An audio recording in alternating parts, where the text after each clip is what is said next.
Hello everyone, स्वागत है आप सभी का आपके अपने चैनल लक्ष्मी मेकओवर्स ऑफिशियल में। तो आज की वीडियो में मैं आपके साथ शेयर करने वाली हूँ ये प्यारा सा अनारकली सूट, इसकी कटिंग एंड स्टिचिंग।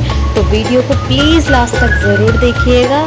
और ये मैंने बहुत ही आसान तरीके से बनाया है और आपको जान के हैरानी होगी कि मैंने कहीं से भी सिलाई नहीं सीखी है, सिर्फ यूट्यूब से ही मैंने देख देख के ये ड्रेस बनाई है। और जितनी भी मतलब मैं ड्रेसेस बना रही हूँ सिर्फ यूट्यूब पर से देख कर ही बना रही हूँ। तो यहाँ पे मैंने ये डबल अर्ज के कपड़े को लिया है, मतलब इसका जो लंबाई चौड़ाई है वो इक्वल है, बस हाँ लंबाई थोड़ी ज़्यादा है। तो इसे डबल अर्ज का कपड़ा कहते हैं। ख़ास करके अनारकली सूट्स बनाने के लिए ऐसे ही फैब्रिक का इस्तेमाल होता है ज़्यादातर। अगर आप सर्कुलर बनाना चाहते हो तो प्लेट्स वाले में आप कम अर्ज के कपड़े को भी यूज़ कर सकते हो। तो मैं यहाँ पर इसे 2 फोल्ड कर रही हूँ और उल्टा करके इसे मतलब फोल्ड कर रही हूँ, ठीक है, ताकि ज़्यादा गंदा ना हो और मार्किंग करने में इजी रहे। तो ये है इसकी चौड़ाई और ये है लंबाई। तो इस तरीके से मैंने कपड़े को सेट कर दिया है अच्छी तरीके से। तो अब हम यहाँ पे मेजरमेंट देख लेते हैं। तो हमारी जो लेंथ है वो 40 इंचेस है और जो हमारी कमर की जो वो गोलाई है वो 35 है। तो यहाँ पे जो भी आपकी कमर की मार्किंग आ रही है उसे आप 2 फोल्ड करके देख लीजिए। तो उसमें जो भी आपका हाफ आ रहा हो आपको वही आपकी मार्किंग वेस्ट एरिया पे लेनी है। तो कमर के एरिया पे मैंने यहाँ पे जो भी मेरी 8.5 इंच के करीब आ रही थी वो मैंने ले लिया 8 से 10 इंच के लिए। अगर आप लूजिंग ऐड करना चाहते हो थोड़ी सी तो कर सकते हो, बट मैं ओपन करके नहीं स्टिच करने वाली, तो इस तरह से ले लिया है। और इसके बाद आपको यहाँ पर मार्जिन अगर नहीं भी ऐड करना चाहते तो आप 1/2 इंच की यहाँ पे नीचे की तरफ सेंटर से अगर आप राउंड शेप दोगे कुछ इस तरह से, आपको सेंटर मार्क करना है इसका और फिर आपको एक छोटा सा राउंड शेप दे देना, उससे आपका जो मार्जिन है वो बढ़ जाता है स्टिचिंग के लिए। तो इस तरह से आपको ज़्यादा भी मतलब राउंड शेप नहीं देनी, वरना ये बहुत ज़्यादा लूज़ हो जाए। जैसे कि मैंने इतने दूर ये जो राउंड लगाया है ना, अगर आप ऐसा राउंड लगाओगे तो आपका जो कमर की गोलाई होगी ना वो आपके जो आप ऊपर कोटी या ब्लाउज़ जो भी स्टिच करोगे उसमें बहुत ज़्यादा मतलब झोल आ जाएगा। तो आपको इतनी नहीं करनी है, जो मैंने सेंटर से लाइनिंग की है आपको उसके ऊपर करते हुए कटिंग करनी है, ठीक है। तो इस तरह से आप देख सकते हो। अब इसके बाद आपको क्या है कि मार्किंग करनी है जो भी आप टॉप पार्ट ऊपर का बनाने वाले हो। यानी कि अगर आप 14 इंचेस रख रहे हो या 13 इंचेस, बहुत से लोग कमर तक मतलब टॉप बनाते हैं उसके बाद नीचे फ्रॉक अटैच करते हैं। और अगर आप ब्लाउज़ के जितना रखना चाहते हो यानी कि 13 से 14 इंच के करीब, तो आपको उतना ऊपर की तरफ छोड़ देना है अपने इंच टेप को, ठीक है। उसके बाद आपको देखना है फैब्रिक पे कि आपका 40 इंचेस या जितना भी आप मार्जिन ले रहे हो वो कहाँ आ रहा है। तो मेरा कुछ इस प्रकार से आ रहा था। उसके बाद मैंने जो टेप है उसको कॉर्नर पे सेट करके इस तरह से राउंड राउंड करते करते 40 इंचेस पे आई मीन 40 से जो ज़्यादा मार्जिन आ रहा 40 से ज़्यादा मेरा जो ऊपर इंची टेप करने पे आ रहा है, जहाँ पे ये सेट हो रहा था मैंने वहीं पर सेट करके इसका सर्कुलर मोशन में इस तरह से निशान लगा लिया है, ठीक है। इजी मेथड है, थोड़ा सा आप दिमाग लगाओगे तो बहुत इजीली कर लोगे, क्योंकि मैंने भी नई सिलाई सीखी यार, मैं भी ऐसे ही सीख रही हूँ। अगर मैं भी कर सकती हूँ तो आप भी कर सकते हो, बहुत ज़्यादा इसमें झंझट नहीं है, ये बहुत आसानी से बन जाती है फ्रॉक, ठीक है। तो अब इन निशानों पर हमें कटिंग करनी है, तो मैं फटाफट से आपको इसकी कटिंग करके दिखाती हूँ। और गाइज़ मैं ये कहना चाहती हूँ, जिन लोगों ने मुझे फॉलो किया हुआ उन सभी को दिल से धन्यवाद। जिन्होंने नहीं किया है, अगर आप वीडियो देख रहे हो तो प्लीज़ मेरी वीडियो को लाइक कर दीजिए और चैनल को जाने से पहले सब्सक्राइब ज़रूर कर देना, ठीक है। रिक्वेस्ट कर रही हूँ आपसे, फटाफट से मेरे 1000 सब्सक्राइबर कंप्लीट करा दो। मैं टारगेट के बहुत ज़्यादा करीब हूँ, ठीक है। मैं इतनी मेहनत कर रही हूँ, आपको जान के हैरानी होगी। ये रात के 2 बजे के करीब मैं वीडियो शूट कर रही हूँ, क्योंकि आप इतना अंदाज़ा लगा ही सकते हो मैंने मैक्सी वेयर की हुई है इसमें, तो गर्मी भी बहुत ज़्यादा है। और आपको पता है मैं इस वक्त रूम के अंदर हूँ जहाँ पे मैंने फ़ैन भी नहीं चला रखा, क्योंकि अगर मैं पंखा भी चलाऊँगी ना तो ये फैब्रिक बहुत ज़्यादा इधर उधर हो जाएगा, तो कटिंग में मुझे प्रॉब्लम होगी। इसलिए इतनी गर्मी में मैं पंखा बंद करके रात के 2 बजे कमरे में ये शूट कर रही हूँ वीडियो। और बाहर हॉल में मेरे पतिदेव और बेटा सो रहा है, ठीक है। तो मैं रात में वीडियो इसीलिए शूट करती हूँ क्योंकि दिन में मुझे टाइम मेरे बच्चे के और घर के काम की वजह से नहीं मिल पाता है। तो यहाँ पे अब हम अपना जो ऊपर का टॉप पार्ट है उसकी कटिंग देख लेते हैं। तो ये यहाँ पे पहले मैंने फैब्रिक है उसे अच्छे से सेट कर लिया है उसके बाद आपको जो भी एक्स्ट्रा कपड़ा है वो निकाल देना है। तो मैं यहाँ पे एक्स्ट्रा कपड़े की जो है लाइनिंग खींच दे रही हूँ इस तरह से। उसके बाद आपको जो भी लेंथ रखनी है, मैंने आपको पहले बताया था, तो मैंने यहाँ पे 13.5 इंच की लेंथ रखी है। आप जो भी रखना चाह रहे हो उसे माइनस करके ही आपको लहंगे की, यानी कि जो नीचे फ्रॉक है उसकी कटिंग करनी है, ठीक है, क्योंकि अटैच होने के बाद पूरी आपकी लंबाई जो है बढ़ जाएगी। तो मैंने यहाँ पे 13 जो है 13.5 के करीब जो है मैंने ऊपर का पार्ट सोचा था, और 1 इंच इसमें मैंने 1 या हाफ इंच आप मान लो एक्स्ट्रा इसलिए लिया है क्योंकि हमें सिलाई मार्जिन भी चाहिए, क्योंकि फ्रॉक और जब हम टॉप को अटैच करेंगे तो थोड़ा सा सिलाई मार्जिन जाएगा उधर भी, ठीक है। तो अब यहाँ पे मैंने 6 इंच का जो है तीरा ले लिया है कंधा यानी कि शोल्डर, और 2 पॉइंट खाली मैंने एक्स्ट्रा लिया है सिलाई मार्जिन ऊपर की तरफ, ठीक है। बहुत आसान है, ध्यान से देखना। और 6 ही इंच का मैंने यहाँ पे शोल्डर ले लिया है, शोल्डर राउंड करने के लिए। अब मैं आपको बता दूँ, सभी के चेस्ट के अकॉर्डिंग यानी बस्ट एरिया के अकॉर्डिंग ही शोल्डर जो है निकलता है कि आपको कितना तीरा लेना है, 7 इंच का, 5 इंच का, जो भी है, ठीक है। तो मीडियम साइज़ के लिए इतना इनफ है, 6 इंच का आप ले सकते हो। और ज़्यादा अगर आप हैवी इंसान के लिए बना रहे हो या औरत के लिए बना रहे हो तो आप 7 इंच तक भी ले सकते हो, ठीक है। तो ये 4 फोल्ड में मैंने फैब्रिक को फोल्ड किया हुआ है। तो मैं इसलिए जो मेरा बस्ट एरिया है, चेस्ट का एरिया, यानी उसका जो राउंड आएगा 4 बार में, मतलब 4 बार मैं अपने इंची टेप को इस तरह से करूँगी। जो इसका मेजरमेंट आएगा, जो भी इसका आएगा, उस वही हमें सिंगल यहाँ पे मार्किंग कर देनी है अपने आर्म होल के पास, ठीक है। तो ये हमारा जो है बस्ट एरिया है वो हो जाएगा। तो यहाँ पे मैंने मार्किंग कर दी है, और इसके बाद हमें निकालना है अपनी कमर की गोलाई, और यहाँ पे 2 इंच मैंने मार्जिन ले लिया है, ठीक है, सिंपल। अब इस लाइन को हम यहाँ पे स्ट्रेट कर देंगे। और हाँ, जो प्रोफेशनल है वो ऐसे हाथ से भी 1 इंच का या 1.5 इंच का जो है आर्म होल शेप कर देते हैं, मतलब शेप दे देते हैं। तो अभी मैं फ्रेशर हूँ, मैंने भी नहीं सीखा है, तो मैंने यहाँ पे आर्म होल के लिए वो जो स्केल आता है ना जिससे आर्म होल की कटिंग होती है, ये तो इसे यूज़ किया है। इस तरीके से मैंने इसको सेट कर लिया है। ये मैंने फ्रंट पार्ट के लिए अभी सेट किया है 1 इंच पे, तो मैं 1 इंच पे इसकी राउंड लगा दे रही हूँ। उसके बाद मैं 1.5 इंच पे जो मैंने मार्किंग की है उसका राउंड दे दूँगी, तो यानी फ्रंट और बैक पार्ट हमारा दोनों एक साथ ही कट हो जाएगा, ठीक है। तो इस तरीके से अब हम सेकंड पार्ट को भी अच्छे से सेट करके इसका भी राउंड निकाल लेते हैं। और अगर आपके पास ये नहीं भी है ना, तो यार थोड़ा सा बस 1 इंच का आपको आगे के लिए रखना है और 1.5 इंच का पीछे के लिए रखना है आपको, ठीक है, ताकि जो आपका आर्म होल है और जो स्लीव है वो अच्छे से सेट हो जाए और फिनिशिंग अच्छी लगे। तो उसके बाद अब मैं यहाँ पर जो भी मेरा कमर का राउंड है, जो मैंने पहले मेजरमेंट कर रखा था, उसका जो 4th पार्ट आएगा 8 इंचेस के अराउंड ऐसे टेप। और आपको अगर परफेक्ट मेजरमेंट करना नहीं आ रहा कि आपको कितने इंचेस की हिप रखनी है या जो भी है, सिंपल मेथड में आपको बता रही हूँ, ठीक है। आपको जो भी, आप जिस भी चीज़ की कर रहे हो, यानी कि आप चेस्ट की कर रहे हो, हिप की कर रहे हो, लेंथ की कर रहे हो, आपको जिसका भी मतलब आपको निकालना है कि मुझे कि कितने इंचेस पे मैं इसको कट करूँ, तो आपका सिंपल मेथड है, आपका जो भी राउंड है, यानी कि आप अगर 10 इंचेस ले रहे हो और आपने कपड़ा 4 फोल्ड में रखा हुआ है, तो 10 का जो भी 4 पार्ट आएगा, 4 बार टेप को फोल्ड करने के बाद आपको वही रखना होगा, ठीक है, सिंपल है।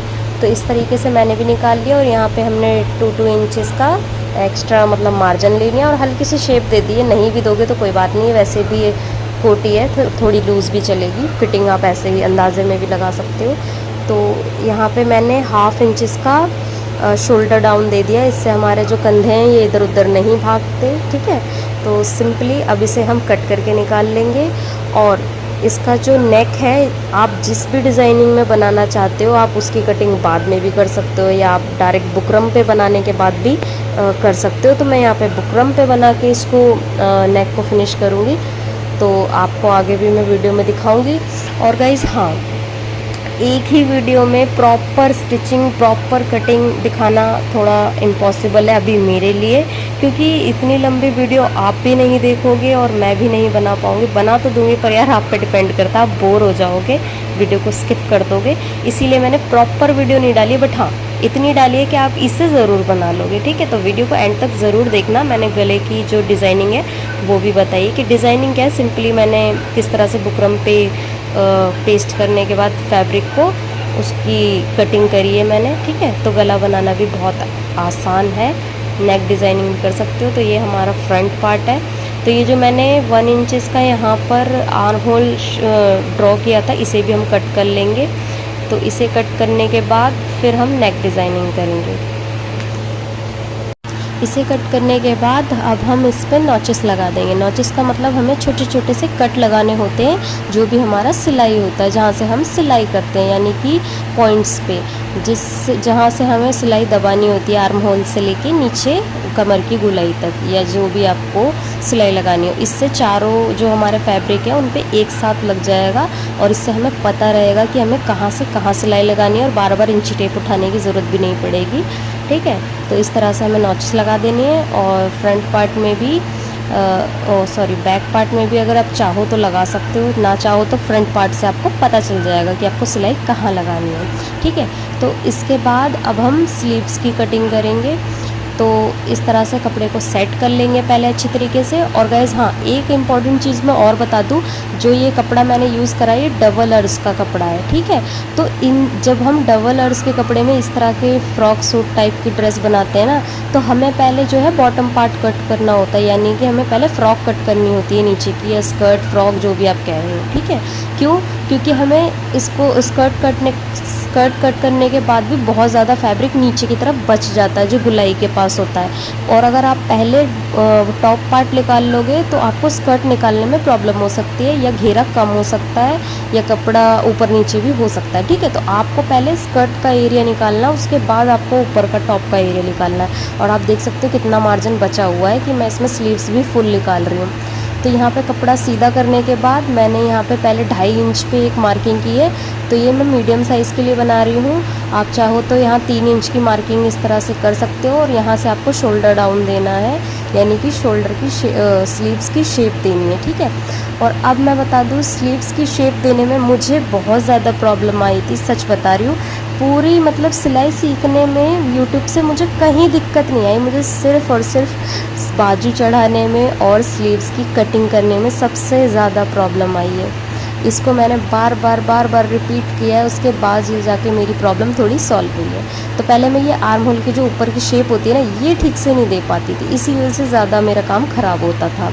तो यहाँ पे मैंने इस तरह से पहले दी थी, तो भी मैं बार रिपीट किया है, उसके बाद ये जाके मेरी प्रॉब्लम थोड़ी सॉल्व हुई है। तो पहले मैं ये आर्म होल की जो ऊपर की शेप होती है ना, ये ठीक से नहीं दे पाती थी, इसी वजह से ज़्यादा मेरा काम ख़राब होता था। तो यहाँ पे मैंने इस तरह से पहले दी थी, तो भी मेरा काम मतलब ख़राब हो गया था। तो आप थोड़ा सा मार्जिन तो बढ़ा सकते हो, पर इससे क्या होता है, आपकी स्लीव में लूजिंग आ जाती है। जब आप गुलाई देते हो आपके सूट के साथ या टॉप के साथ, आप जिसके साथ भी बाजू चढ़ाते हो ना, अगर आप गुलाई में चढ़ाते हो तो प्रॉब्लम आती है। अगर आप खुली बाजू इस तरह से स्टिच करते हो तो कोई दिक्कत नहीं है, पर अगर आप गुलाई में बाजू लगाते हो तो दिक्कत होती है। तो आपको सिंपली क्या करना होता है, यहाँ से एक एस का शेप देना होता है इस तरह से। तो इस तरह से आपको एक एस बनाना होता है आपको, पर ज़्यादा भिजा हुआ नहीं, मतलब खुला हुआ है, ऐसे तरह से नागिन वाला एस, समझ गए ना, इस तरह से। तो एस बनाने के बाद अब हमें नीचे की तरफ अपनी जो स्लीव की गुलाई होती है ना, वो चेक कर लेनी है कि हमें कितनी ज़्यादा नीचे से खुली हुई रखनी है। अपनी मुट्ठी में है, उस पर एक बार राउंड करके देख लेना, स्लीव चढ़ जाए आसानी से, ठीक है। इस तरह की आपको मार्किंग करनी है। तो मेरी आ रही है 4.5 इंच, मैं यहाँ पे लूँगी 5.5 इंच, क्योंकि 1 से 1.5 इंच कपड़ा मतलब एक्स्ट्रा भी लेना चाहिए, सिलाई के लिए भी और मार्जिन के लिए भी, नीचे की तरफ से। तो इस तरीके से मैं वहाँ पर मार्किंग करने के बाद एक स्ट्रेट लाइन ड्रॉ कर दूँगी अपनी स्लीव की। तो यहाँ पे स्लीव की हमारी कटिंग भी हो जाती है इस तरह से। तब भी मेरे पास थोड़ा इसमें फैब्रिक कुछ ज़्यादा ही बच गया था, ताकि मैं एक ब्लाउज़ बना सकूं, इतना फैब्रिक मेरा इसमें बच गया था, ठीक है। तो मैं मीडियम साइज़ के लिए बना रही हूँ, इसलिए फैब्रिक बच गया था। और जो फैब्रिक बचा है ना गाइज़, उससे मैं एक डिज़ाइनर ब्लाउज़ या टॉप बनाने वाली हूँ, इतना फैब्रिक मेरा इसमें बच चुका था। तो इसकी फटाफट से अब हम कटिंग कर लेते हैं। और गाइज़ हाँ, एक चीज़ और, जो लोग सोचते हैं ना सिलाई बहुत ज़्यादा डिफ़िकल्ट है, हम नहीं कर पाएंगे, तो ऐसा कुछ नहीं है। पहले मुझे भी ऐसा ही लगता था, और मतलब प्लस मेरा एक बच्चा छोटा है, तो मतलब मेरे लिए तो ये बहुत बड़ी बात थी कि यार मैं बच्चे को कहाँ छोड़ूँ, कैसे मैं सिलाई सीखूँ, कैसे क्या करूँ। बहुत लोगों ने मुझे मना किया, नहीं अभी तुम्हारा बच्चा बहुत छोटा है, तुम बाद में देखना, अभी क्यों झंझट में पड़ रही हो, बच्चे की केयर नहीं हो पाएगी, ये है वो है। पर कहते हैं ना, जब किसी चीज़ को करने की दिल से चाह होती है तो इंसान वो कर ही लेता है। तो एग्जैक्टली मेरे साथ भी ऐसा ही है। मुझे सिलाई सीखनी थी तो सीखनी ही थी। तो मतलब इसके लिए मैंने किसी का एक्सक्यूज़ नहीं सुना, खुद का भी नहीं सुना कि नहीं मेरा बच्चा छोटा है। तो मैंने अपने बच्चे को भी टाइम दिया, उसे प्रॉपर टाइम देने के बाद ये चीज़ मैं कर रही हूँ। कहते हैं ना, नींदें गंवानी पड़ती हैं सपनों को पूरा करने के लिए, ठीक है। तो इसीलिए मैं भी, आप मानोगे नहीं, मैक्सिमम कटिंग मैं रात के टाइम करती हूँ, जब मेरा बच्चा 12-1 बजे के करीब सोता है, उसके बाद मैं कटिंग करती हूँ। कैन यू इमेजिन, रात के टाइम मैं कटिंग करती हूँ बैठ के। एंड सुबह जब दोपहर में मेरा बच्चा खेल कूद के सोता है, तो दोपहर में 1 से 2 घंटे के बीच ही वो सोता है, उतनी देर ही मैं स्टिचिंग करती हूँ। उसके बाद मैं बिल्कुल नहीं करती, क्योंकि वो मशीन में आके खेलने लगता है और मुझे डर लगता है मशीन से चोट लग सकती है, ठीक है। तो उस टाइम मैं बच्चे को टाइम देती हूँ और अपने घर का भी काम देखती हूँ। मेरे घर में सिर्फ मैं ही हूँ और मेरे हस्बैंड और मेरा बेटा, तो पूरा घर का काम भी मेरे ऊपर ही है। लोगों को लगता होगा ना मैं खूब मतलब एंजॉय कर रही हूँ, ये वो, ऐसा कुछ नहीं है, काम मैं भी करती हूँ बहुत। तो सीखना चाहो तो कोई भी सीख सकता है, कोई एक्सक्यूज़ ज़रूरी, इससे बड़ा कोई एक्सक्यूज़ नहीं हो सकता कि बच्चा छोटा है। बट मैंने बच्चा छोटे होते हुए भी बिना कहीं सिलाई सीखे, सेंटर जाए बिना, आराम से घर बैठे सिलाई सीख ली। तो इतना डिफ़िकल्ट नहीं है, अगर मन में चाहो तो आप भी सीख सकते हो, अगर आपको सीखना हो तो। तो यहाँ पे मैंने इस तरीके से नेक की भी जो है कटिंग कर ली है। और अगर आपको नेक की डिटेल वीडियो चाहिए तो वो भी एक मेरे चैनल पे शॉर्ट में आपको मिल जाएगी, आप आसानी से देख लोगे मैंने किस तरीके से नेक की जो है कटिंग एंड स्टिचिंग करी है, तो आप आसानी से नेक भी बनाना सीख जाओगे, ठीक है। तो इस तरह से मैंने फ्रंट और बैक दोनों की कटिंग करने के बाद स्टिचिंग कर ली। एक पैर की इस पर सिलाई लगा देंगे ताकि ये अच्छे से सेट हो जाए फैब्रिक, ठीक है। आप चाहो तो प्रेस भी कर सकते हो, बट मैं प्रेस नहीं करती, मैं तो डायरेक्ट स्टिचिंग कर देती हूँ। तो इस तरह से एक सिलाई सीधी एंड बाकी बुकरम के साइड साइड हमें सिलाई लगानी होती है, एंड उसके बाद कटिंग करके निकाल देते हैं। और फिर थोड़ा थोड़ा जो है साइड में इस तरीके से कट लगा के उसे पलट देते हैं, बस सिंपल। तो यहाँ पे जो पार्ट है फ्रंट है एंड बैक है, आई डोंट नो अभी, तो ये शायद हाँ फ्रंट पार्ट है। तो इसको आप देख सकते हो, ऊपर की तरफ तो मैंने चौड़ाई 5 इंच रखी है, नीचे अगर आप चाहो तो कम कर सकते हो। बट हाँ, अगर आपने फ्रंट पार्ट या बैक पार्ट की चौड़ाई 5 या 6 इंच रखी है तो आपको दोनों की इक्वल रखनी पड़ेगी, नहीं तो शोल्डर आगे पीछे हो जाएंगे आपके जॉइंट लगाते वक्त, ठीक है। ये आपको ध्यान रखना है। अगर आपको 7 इंच भी रखना है तो आपको दोनों को रखना होगा, एक को नहीं रख सकते, ठीक है। तो इस तरीके से अब हम साइड की सिलाई लगा लेंगे। नेक भी हमारा हो चुका है। शोल्डर कैसे अटैच करते हैं आपको बताती हूँ। आपको फ्रंट वाला जो है इस तरीके से बैक वाले के सॉरी, जो हमारा बैक शोल्डर है ना, जो हमने तुरपाई के लिए मार्जिन निकाल रखा है, आपको उसको फ्रंट वाले के ऊपर इस तरीके से लगाते हुए ऐसे उसके ऊपर डबल फोल्ड कर देना है और फिर आपको उसके ऊपर 1/2 इंच की सिलाई लगा देनी, ठीक है। सिंपल आपका शोल्डर जो है बहुत अच्छे से अटैच हो जाएगा और वो फिक्स हो जाएगा, इतनी आसानी से नहीं निकलने वाला, ठीक है। फिनिशिंग भी बहुत अच्छी आती है, कुछ इस तरीके से आपको लगा देना है, ठीक है। तो अब हमारा यहाँ पे जो है फ्रॉक भी जो है स्टिच हो चुकी है एंड ऊपर का टॉप पार्ट भी हो चुका है। नीचे आपके ऊपर डिपेंड करता है, आप इसमें पीको करवा रहे हो, इंटरलॉक करा रहे हो या इस तरह से बुकरम पट्टी लगा रहे हो, जो आपको सूट करता है। तो पहले मेरा मन था बुकरम पट्टी लगाऊं, बट बाद में मुझे थोड़ा लग रहा था कि हैवी हो जाएगा, तो गर्मी के हिसाब से मैंने इस पर बाद में पीको करवा ली थी, ठीक है। तो आप इसका कंप्लीट लुक देख ही चुके हो, रियलिटी में और ज़्यादा सुंदर लग रहा था। तो मुझे भी बहुत अच्छा लगा, मेरे फैमिली में भी सबको अच्छा लगा। होप करती हूँ आपको भी ये वीडियो अच्छा लगा होगा और थोड़ा सा तो हेल्पफुल लगा ही होगा। अगर लगा है तो प्लीज़ लाइक कर देना, चैनल पर नहीं है तो सब्सक्राइब कर देना। Bye bye, thanks for watching.